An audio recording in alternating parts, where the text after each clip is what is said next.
Away, what's up? I'm Dalin Oliver. And I'm Carl Lewis. And welcome to the Sports Podcast. That sounded lekker. Yeah, that actually did. But let's get to the show. Oh, you're going to go to the show? Okay.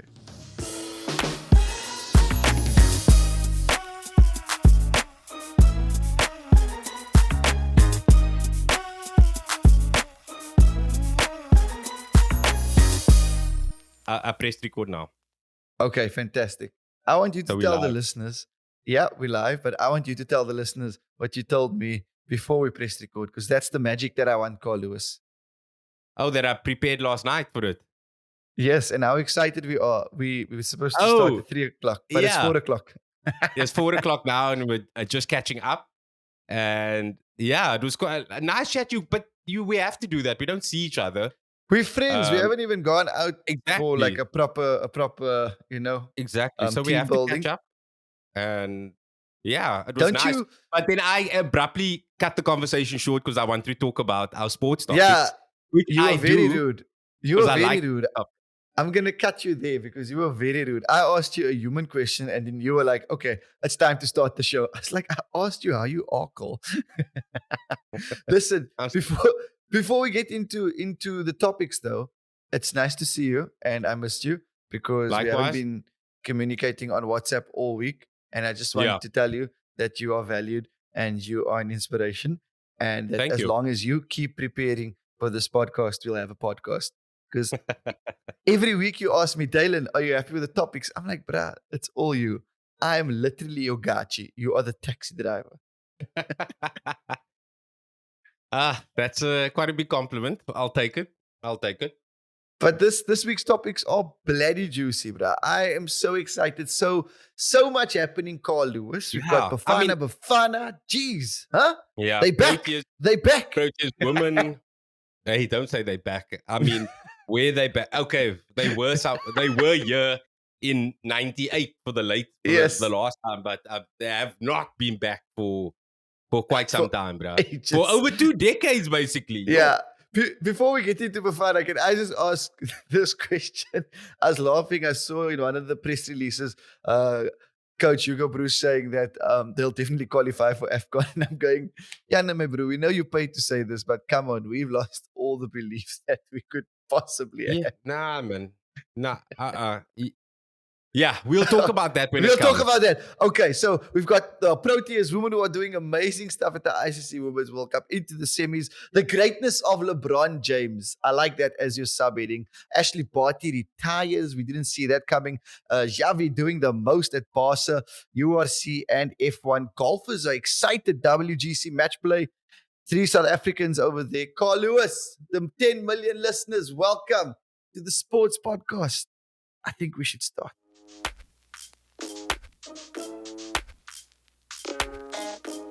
All right, Carl Lewis, I say your full name because I am expecting a very journalistic yet personal response to our topic for one big thing. Emotionally, I don't know where I stand as a cricket lover, but Bangladesh beat the Proteas, a historic win for so many reasons. Their first on South African soil, bigger picture, World Cup qualification.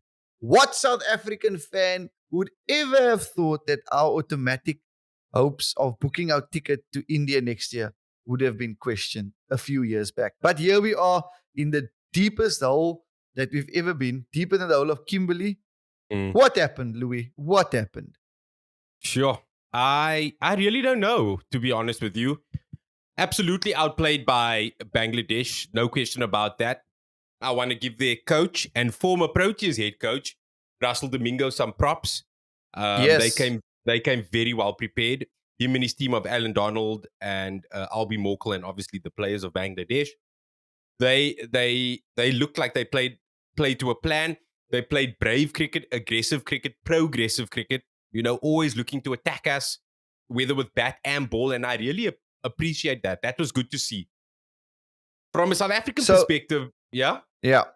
No, I was just gonna say, in terms of Domingo, the amazing job he's done with Bangladesh over the past couple. But here's a coach in comparison to South Africa, for example, with Mark Boucher, where we see our plans are being executed and we see the consistency with which it's executed away from home. They're top of the World Cup Super League table. They're top of it at the 8th. Yeah. And you just go, this is signs of a gun coach who, again, we threw away. I don't know how I feel about all this, Carl, because we threw him away. And you don't want to say throwing away, because I mean, most South African fans didn't object to him being let go. When was that? Mid 2016, 2017, I think, when Otis Gibson took over. But I mean, he really has a very good record with Russell Domingo. And then just with Bangladesh, the first ever T20 series win against Australia, first ever T20 series win versus New Zealand, first ever Test match win and in New Zealand, and first ever ODI and ODI series win in South Africa. Most wins in a calendar year. So Russell Domingo is doing the things, and I think this is also was needed for us to appreciate. Listen, this dude was a very good coach, and I think his laid back nature gave us the impression, maybe gave others the impression, maybe he's not as good, but he's a very meticulous man, and he also, I feel like he knows how to get along with his team, get along with his players. But this is not about Russell Domingo. This is about the Proteas. Now, yes, I don't know, like you, I also don't know how to feel, because I mean, we literally just beat India 3-0. So it's not like this team can't play, but they blow so hot and cold under Boucher. And, you know, obviously selection sometimes is an issue, but the plans is sometimes I don't get our plans. The poor fielding, it's shocking. I've never seen a South African side field this bad. And also the amount of extras we bowl. I mean, we are supposed to be a world-class bowling unit. Why are we bowling so many extras? You know what I'm saying, Dalin? yeah, no, I'm with you. I'm worried about the discipline because we've become a yo-yo team, and Yeah. that's the worst for any national side, and especially when you look at the talent pool that we're dealing with. And for me, the scariest thing at international level is when we say, "Oh no, they have the ability to take Yeah. 5 wickets. They have the ability to score centuries. They have the ability to win this match or the series." I'm being Yeah. harsh, but no, you should be winning it. You get No, paid yeah. top dollar to be in the best form of your life. There's absolutely no excuse. We should be beating Bangladesh. Bangladesh is as it stands, they are a better side than us. But at home, they should not be beating us. And it raises a number of questions. And I mean, I don't know what the right thing is to do. Firstly, so here's my personal concerns, and then maybe one or two personal statements. First, with regards to Mark Boucher, I don't know if he's the right man to lead us. I really, after the India series, I was like, okay, maybe we heading somewhere as a team. You know, they show fits and spurts of, okay, they can play as a team, but there's not enough consistency for me. And, you know, I feel like at stages, other coaches would have been slammed. But obviously, Boucher being a icon in South African cricket, maybe gets a bit of leniency from cricket media. However, in that same breath, I don't know if he's particularly the right man to lead this South African side. It's a new South African side. It's different from what it was 5 years ago. Obviously, in terms of quality, no doubt about that. But just in terms of culture and the sentiment, the cricketing, I would say the cricketing landscape in South Africa is very polarized and toxic at the moment. So that's me on Boucher. I wouldn't be upset if he was to be let go, because I'm not 100% convinced he's the right man for the job. I mean, he has shown, like I said, he's shown times where he is the right man, but I've never been 100% convinced, but I'm always willing to give someone a chance. So that's that. Then there goes to the chief selector, Victor Mpetsang.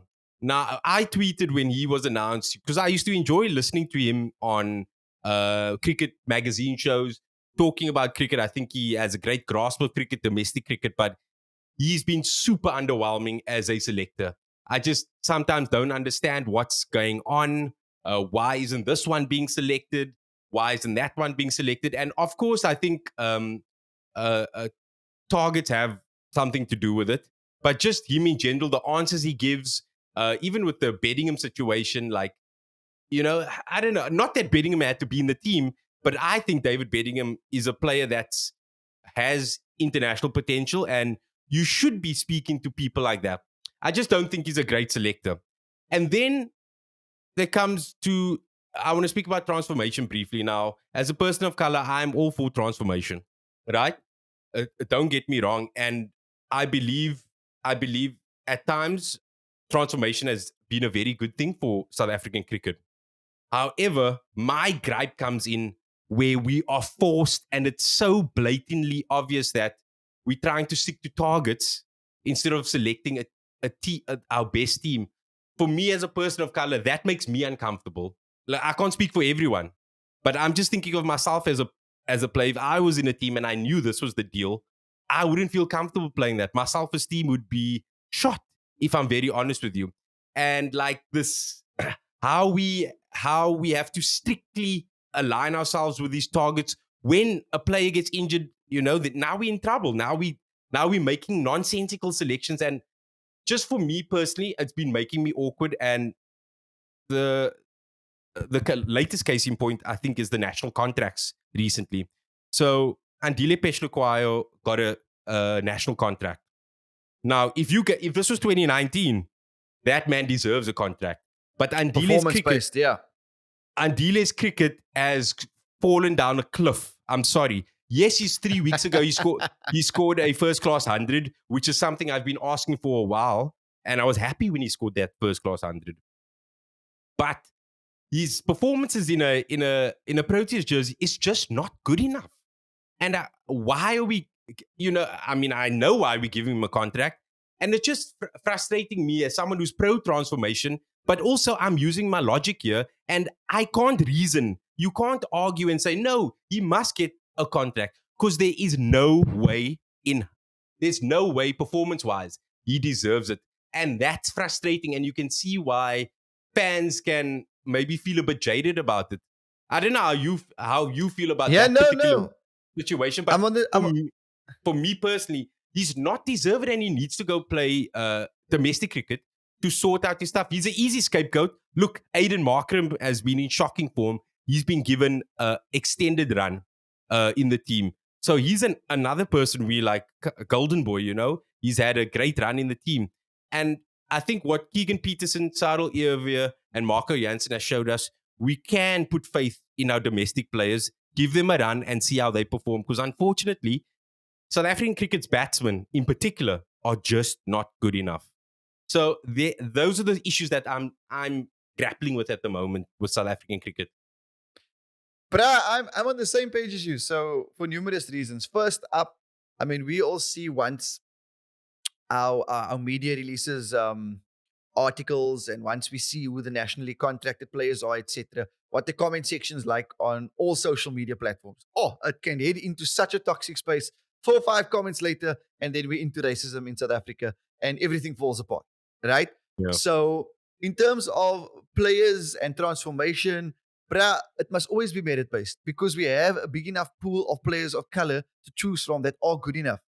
Fact, right? Yeah. That is a fact. But the way we're managing it and the way we've mismanaged it over the past few years has been horrible. Like, for some reason, we haven't found the right way into just speak about it openly. It's always like this hush hush thing.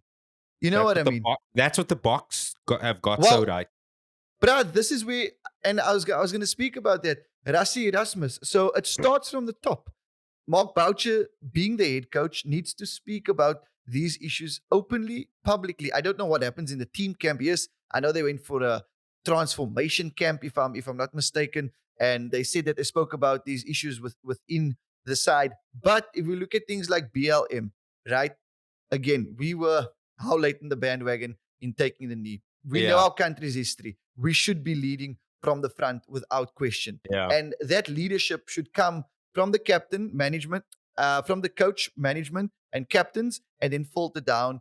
And again, within the team as a unit, let CSA and whatever their powers that be handle what they need to. But comms needs to be under one umbrella. And I think that's what Rassie did so well. He made that change room awkward, but it was awkward honesty, because you know how it is when you're playing in a team which is transformed across all cultures and races across South Africa.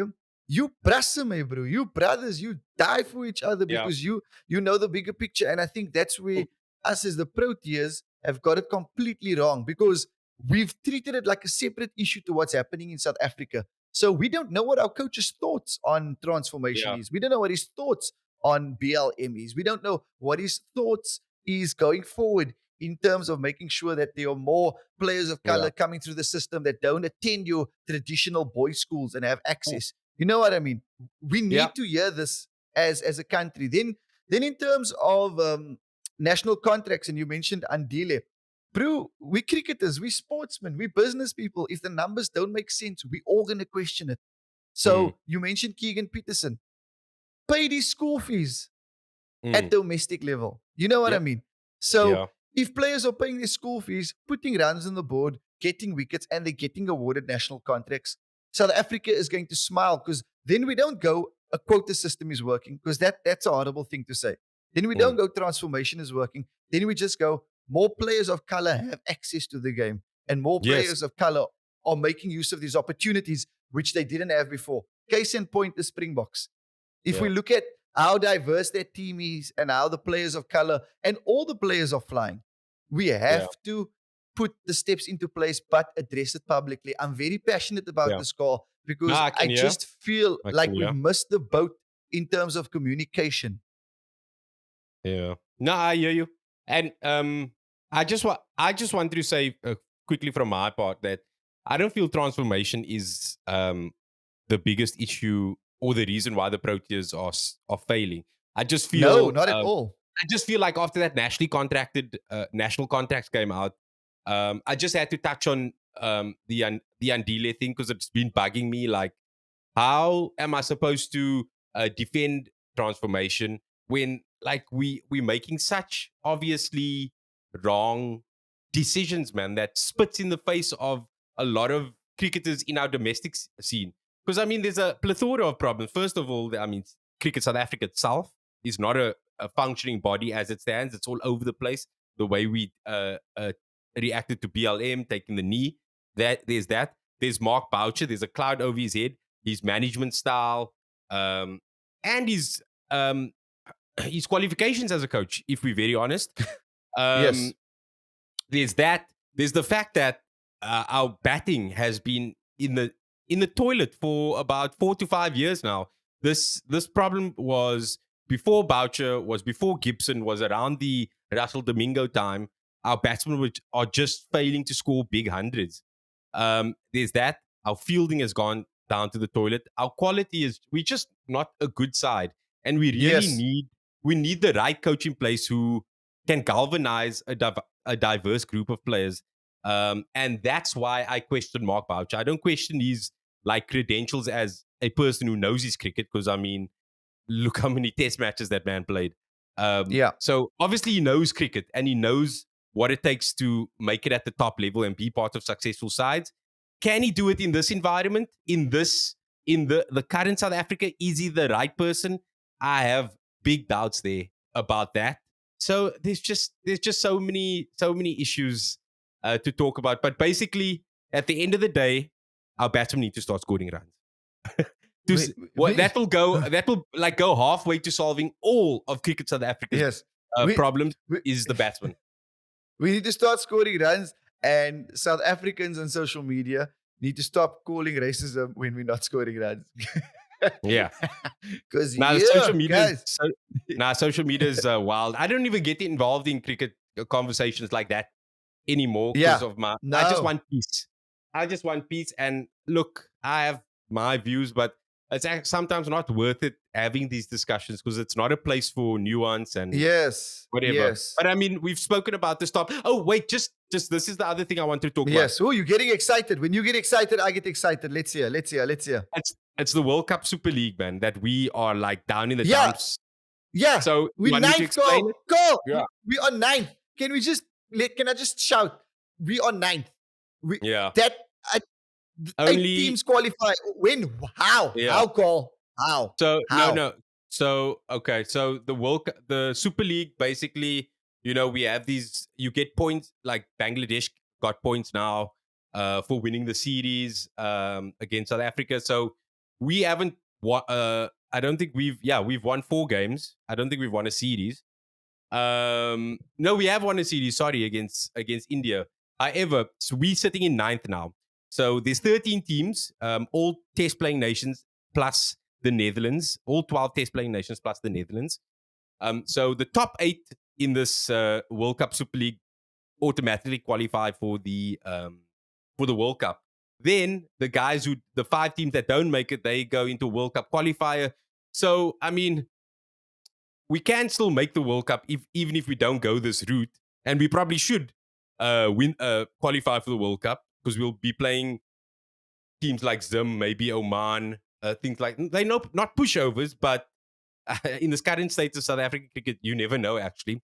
But basically, if we don't qualify in the top 8, we'll go to a World Cup qualifier, which is a group of 8 teams, and then 2 of those sides then qualify for the actual World Cup. So Here's yeah, here's my there's 10 teams. prediction. Here's my prediction, Carl.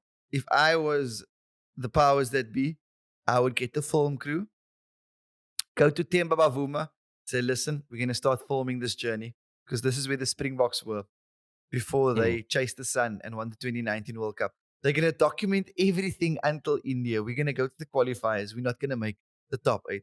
Then we're going to qualify and we're going to win the World Cup. This is a South African at heart speaking here who just wants his team to win, Carl. Draw inspiration from chasing the sun, man. Please. You can call it chasing the subcontinent sweat. There we go. The heat. I don't know. Either or. We spent a lot of time on this topic. I'd say I'm ready to move on. Yeah, let's wrap it up. That's cool. That's the one big topic. We hope you enjoyed it. All comments welcome. Let's move on to the next one.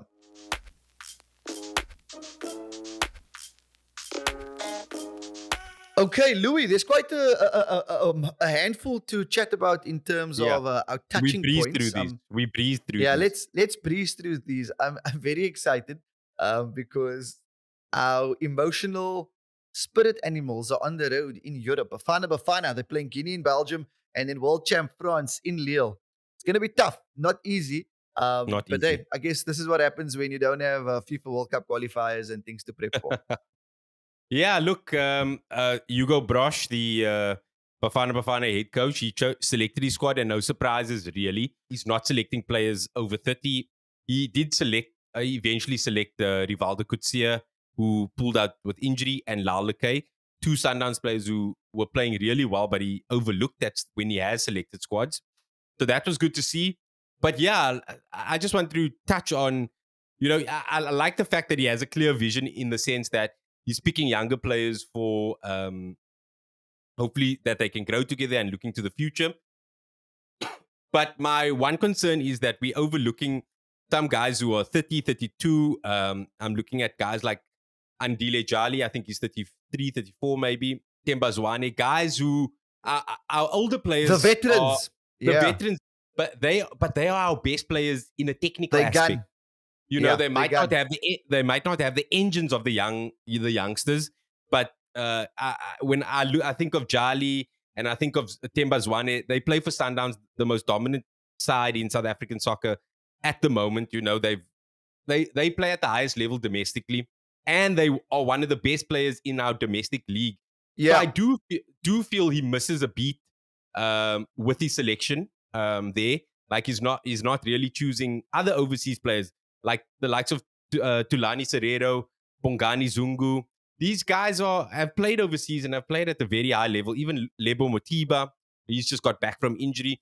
So there's, for me, a lot of like our quality players who I know have played at a decent level overseas, or that I know are brilliant technical players. They're not in the squad, but there's a young team that he wants to build. I think they have maybe a lot of energy, but I don't think they have that quality. But in international soccer, you don't need to be a fluent team that plays beautiful football. You need to be hard to break down, hard to beat, and you need to be able to take your 2-3 chances that maybe come your way in the 90 minutes. International football is a different kettle of fish as to club football. But your points are very crucial because those players that you mentioned, gun footballers, but also what they're going to bring to the change room. the calmness, the experience, the wisdom, and similarly on the pitch. I don't know what Bruce's vision is. I know he's been very keen on the youngsters, and he's not going to let Saffa bully him. So Yeah. yeah, Yeah, fingers look, crossed.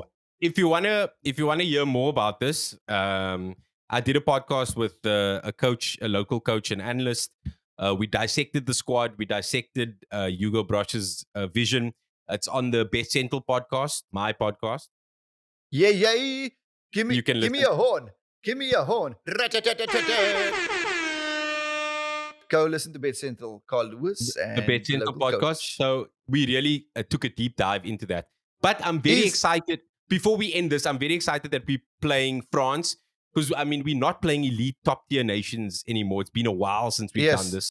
So I'm really, really happy about that. Excited. Hopefully we can put our best foot forward because there was a time where Bafana would play these teams in the 90s and give these guys a Yeah. game. I mean, the last time Yeah. we played France in a competitive match, we did beat them, although that was at the 2010 World Cup.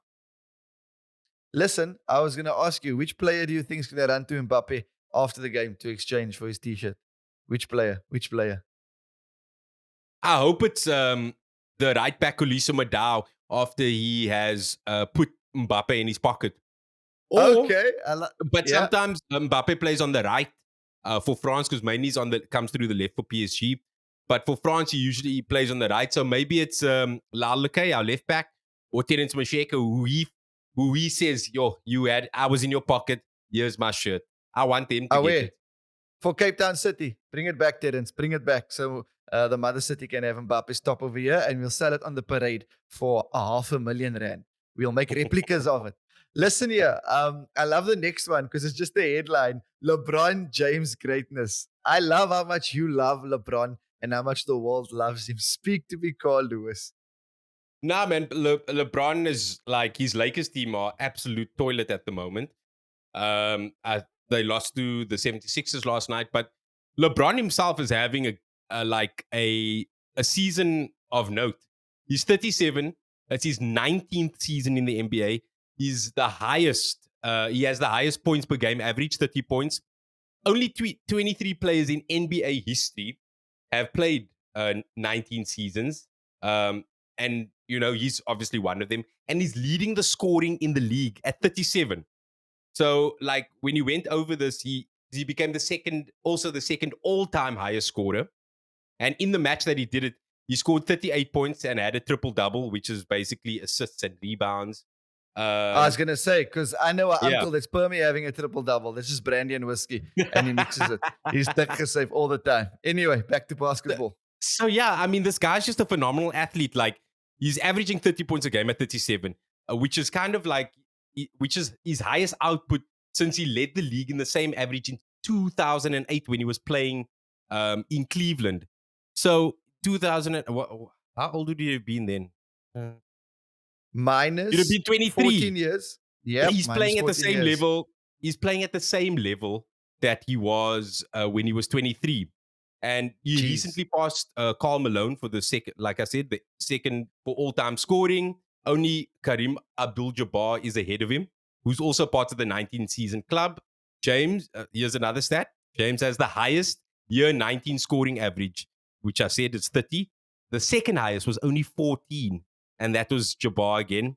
So, I mean, LeBron is just an unbelievably special specimen and basketballer and human being. I love his philanthropic work that he does.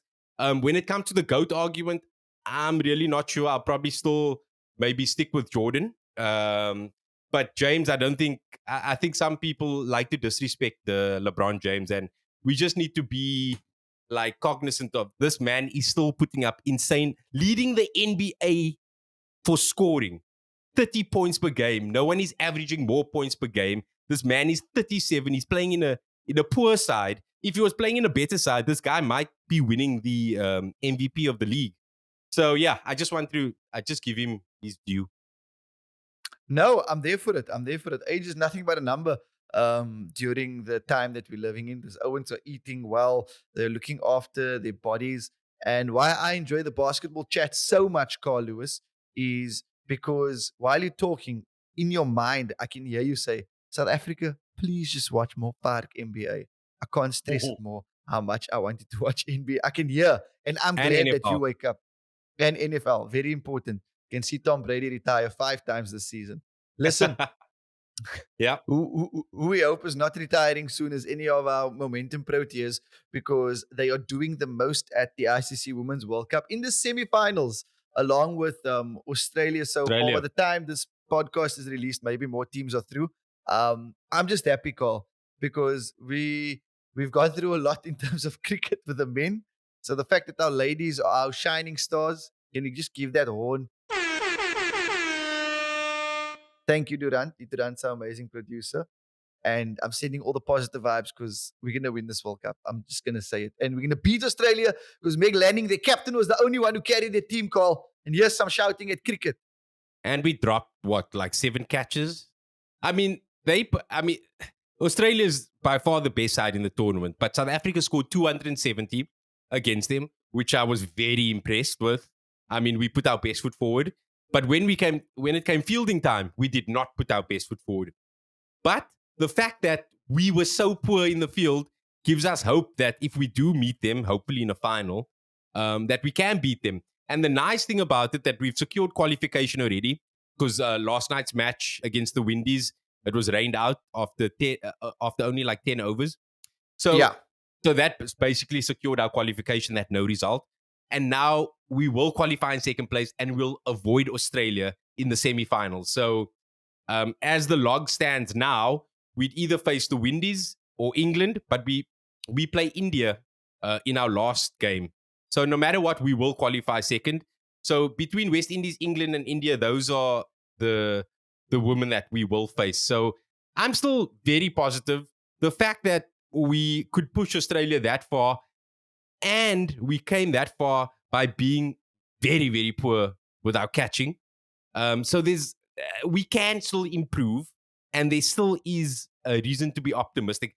I must say, I'll be very honest with you. I knew the Proteas were a very good side, but they are inching to great side now, like slowly but surely. This is a quality team that can rely on about 4 or 5 players to stand up and be counted in the big moment. I'm talking about Marizan Cup.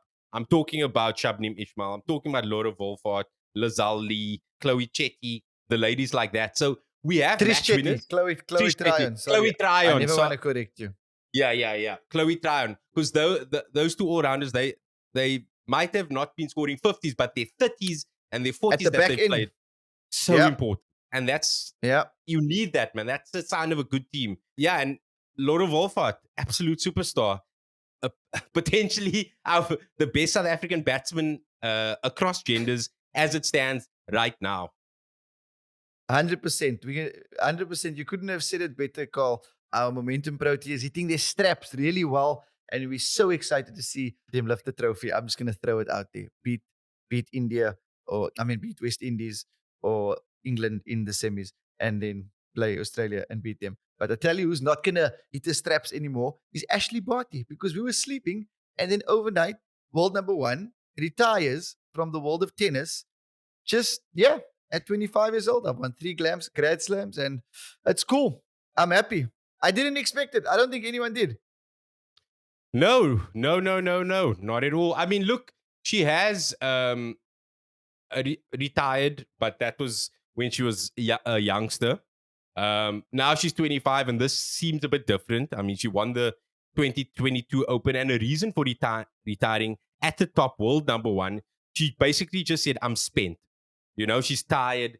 And I feel like it's good that players like her are coming out and saying it. Because, I mean, it's a hard graft being on tour away from home all the time. And she's not the first world number 1 to do this. Justine Henin in 2008.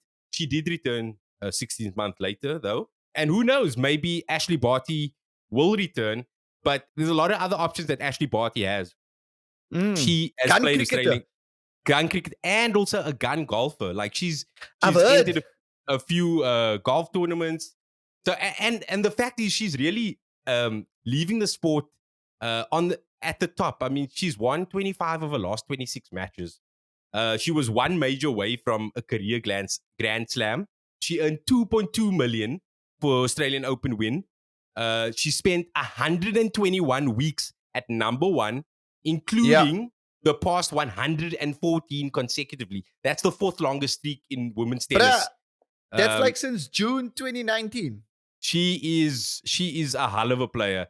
So yeah, I just it's obviously sad that the women's game loses its world number one, but in that same breath, I think it's much bigger than that. That hopefully it kind of encourages sportsmen and women to speak about it, and just if they have to take a break. I mean, Ben Stokes did it recently. He's come back fresh for England. He's playing well. So, you got to do what you got to do to take care of yourself. I think that's slowly what the world is learning as we slowly come out of COVID. Or I don't know where we stand. Yeah, we're figuring out life in the new normal. We don't know what it is called. One day at a time, 1 week. We don't even know what year it is. But you speak about an amazing What? player. We don't know what year it is. It's 2020. I don't know what bro. year it is. Fuck. It's 2020. Isn't it 2020? Yeah, 2020. It's 2020. You must say it twice. 2020.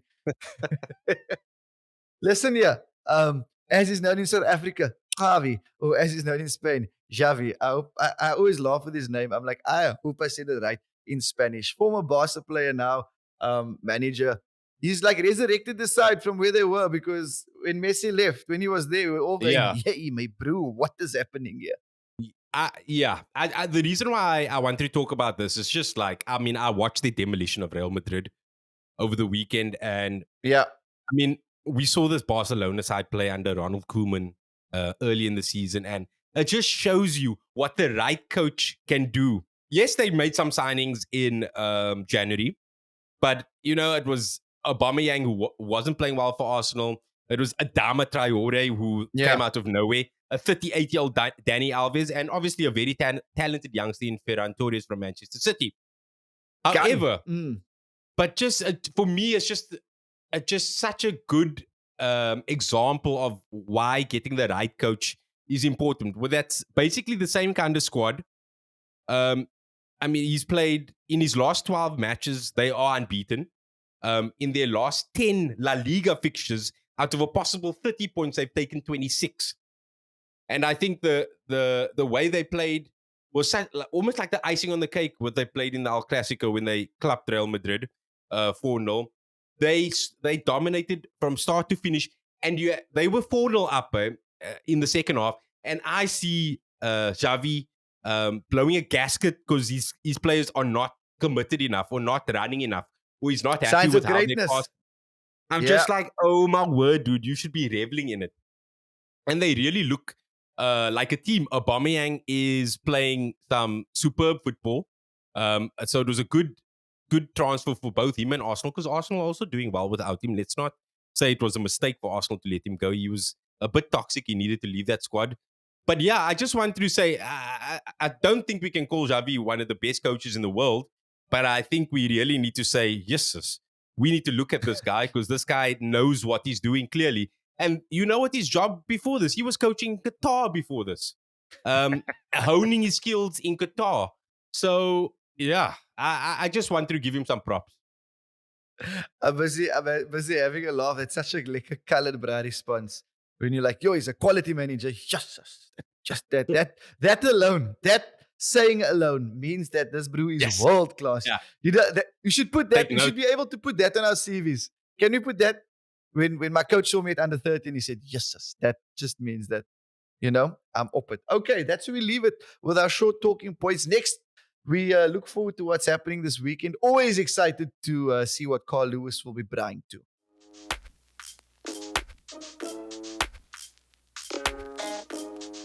Louis, you're going to braai in your flippin' lounge this weekend, because my genade, how quite are our South African United Rugby Championship teams? We just don't like losing on home soil. I love how we're not teaching, we are learning the European teams' lessons. We are learning them. Yeah. No, it's been great. However, I do think this weekend is going to be a bit of a different story. It's going to be more challenging. Remember that the Six Nations was going on while some of these tours were happening. And now the likes of Ulster, Edinburgh, they have their Six Nation players back. So the South African sides will face a tougher challenge. There's no doubt about that. I'm actually going to the Stormers Ulster match. Dwayne Vermeulen will be playing. I bought tickets today, so I'm going to the Cape Town Stadium on Saturday, which I'm actually quite excited No, because I hate no, I hate live things. no. Don't What? share your joy with me when you didn't Why? even offer to buy tickets for me. I'm your bruh. You could almost I tell know. me, Dalin, I'm going to the live game. Now you tell me on the podcast where I can't really tell you how I feel because you have millions of people listening. Dwayne Vermeulen's listening. Dwayne, can you just Yeah. send me tickets, please? I want signed tickets from Dwayne Vermeulen for the match. I'm excited. I'm glad you're going. Maybe I join you. That's really cool. Nah, man. I'm taking my daughter actually. She's just not. Wow, you just said Yeah. that I can't come with you now indirectly. Carl I'm Lewis, taking. do you even want me to be on this podcast? Hello, I'm taking my. I thought she should go with me for the first time. The first time I ever went to Newlands Cricket Stadium was with my mother and with my Yes. grandmother. So I Yes. just want to take her and we see how the vibe is. She's not Nice. really a sports fan, but she could Yes. enjoy the atmosphere. So, but getting Yes. back to the URC, because Yes. yeah. What did you want to say there, No, Dylan? I was going to say social etiquette is leading with the important parts. I'm going to Cape Town Stadium this weekend with my daughter for the first time. It's going to be such a great day. Anyway, let's go back to the URC as I roll my emotions into a ball like all men and then speak about it 20 years later and have childhood trauma. Go. Okay, I'll just speak about the South African sides. The Lions, they take on Ospreys. I don't rate Ospreys that much, but I actually don't even rate the Lions that much. So they might have a challenge there, but I expect in altitude them to kind of get the better of Ospreys. The Stormers take on Ulster. Now, Ulster have a few uh, Irish international players on tour with them.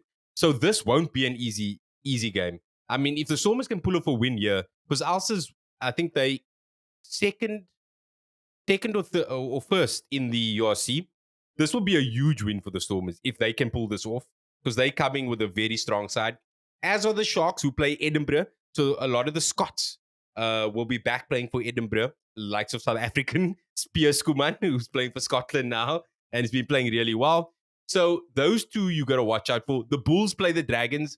I think they'll make light work of the Dragons, if I'm honest. But I'm worried about the Stormers versus Ulster and Sharks versus Edinburgh. More the Stormers though. But who knows? Maybe because I've been scarred so much by the Stormers that we're doing so well, but they can let you down very easily. So we'll see how this goes, and we'll see where it takes us. But yeah, I'll definitely be keeping a very very close eye on the URC this weekend. What do Irish rugby clubs ask each other when or what do Irish rugby clubs tell each other when they're about to make a cup of coffee? Ulster. Ha! Dad jokes for the win. Yay, yay. Because Ulster and Ulster and Ulster and Ulster. I don't get it. Ulster. Ulster. Ulster. Ulster. Oh, Ulster. Ulster, bruh. I get it. Yeah. I'm like, is there a coffee brand? You even made me doubt myself. I'm like, I know Ulster's from Ireland. Let me just Google this quickly. Oh my word. I thought it was a brand now. Sorry, Dylan. Sorry. If it was a brand and you plugged it, please sponsor the podcast. Maybe it's indirect marketing. But F1 wise, they in Saudi this weekend. And I'm laughing because last season was a nightmare in terms of the track, and now they're getting it in the second one of the season. Yeah, in 4 months, just like that. I mean, we saw the first corner last year. Lewis taking the lead, Max basically just forcing his way in there. It was a wild race, but I'll definitely be watching this. I'm so glad it's a double header. We're getting it consecutive weeks because last week, what a sensational start for the F1 for F1. You can also listen to some F1 previews and reviews on my Bet Central podcast as well. But anyway, Ferrari. Who's doing that podcast with you? The F1, Sean. For F1, I have Sean Parker. He's a shout out to Sean Parker. Yeah, we studied together. He played at Saints. He played at Saints for a bit. You know that? I didn't know that. Yeah, He knows his stuff, eh? He knows his stuff. Yeah. So obviously he's leading the way there. Nice. But yeah, what a race last week. Great to see Ferrari 1-2. The Red Bull I still think we need to watch out for them in Saudi Arabia because there's not many straights. I mean, there's not many turns. It's a high speed track. And although Red Bull had reliability issues last week, they still have a very fast car in straight lines. So their straight line speed is the fastest. So watch out for Max and for Perez and the Red Bulls. I think they would want to make up for last week where they absolutely bottled it. And I'm not sure if a week is enough of a turnaround time to improve Mercedes' power unit to get them up to speed with the Ferraris and the Red Bulls. So I'm probably thinking it's another duel between Ferrari and Red Bull. But who knows? Hamilton is a champion, and when his back is against the wall, he pulls out these performances, and you're just like, what? So yeah, I'm just excited for the race. We'll see what happens. Likewise, looking forward to it, Carl Lewis. It's always interesting when the juice is flowing this early in the season. That means we're gonna have a great season. And then golfing wise, you excited, Carl? We got 3 South Africans turning up at WGC Match play. Erik van Rooyen, Christian Bezuidenhout, and Louis Oosthuizen. Not the greatest start. I know they all 3 lost their first ones. But either or, we got golf back on the calendar, and I know all the golf corp are very excited. I'm not talking about cars. I'm excited about this. It's already started last night. It's the WGC Match play now. Match play is very different to tournament golf. You play another golfer, so me and you play, and we play 18 holes versus each other. And if I win a hole, I go 1 up, and that's how it goes. So it's a very completely different format. If you want to find out a bit more, you can also listen to my Bet Central podcast. Nice. Do you just do podcasts all day? Literally, that's all I do. I'm laughing. When you dream, what do you dream about? Sports? Yeah, that's all I'm thinking about, to be honest with you. Do you wake up in the middle of the night? Sport and content. Do you wake up in the middle of the night and just shout, "Hole in one, catch it"? I'm usually awake in the middle of the night. Is it? Yeah. Watching sport. The Takopa humming like this brass light is permy on. We can't rope him. We can't rope him. But yeah, just on the golf side, and there's just exciting because it's like the top players in the world. Yeah. Going 1-on-1 against each other. So it's just a different kind of tournament. And I'm definitely going to be watching that Sunday night. It's going to end at like 1 o'clock. So I'll definitely be watching. Me as well, Carl Lewis. I'll send my video call it. And then we can watch together. And then when that's done, we'll record the podcast at 3 a.m. on Monday, 28 March. Just for consistency. That's that, eh? Is that? That's that. Yeah. You did well. Yeah. The listeners don't know this, but shout out to Alex Ferguson for tuning in. Pep Guardiola, Castor Semenya, Serena Williams. We appreciate you all 10 million around the world. How mad were our technical demons today? Yeah, it was a challenge. Yeah, it was a challenge. But we made it. We made it. We made it. So shout out to you, Louis. Shout out to Durant, our awesome producer. Make sure that everything sounds amazing. And thanks to the listeners, guys. Spread the word. We're trying to make sure that we can get up on iTunes soon, just to keep you posted. But there's some demons in the system. I'm not sure what the buzz is. Steve Jobs, may rest in peace. He don't smack. They have 2 brassen from Cape Town on iTunes. I don't know why. Oh, we're going to say goodbye. Carl doesn't want to comment. Oh, yeah. We have to say goodbye. Okay. You can comment. No, I have no comment. Okay. You say the final words. This is your podcast. I'm just an extra. What? Don't talk your nonsense here. Yeah, I guess that's that. I don't have anything else to say. Thank you for listening. I like it. Enjoy the sporting weekend. Yes, and go cut your hair if you're bald, because Carl and I have long hair and the ancestors are crying. Go cut your hair. Don't neglect yourself. Your lady deserves better, or your man deserves better. Please. Safe. Have a liquor weekend, guys. Bye, guys.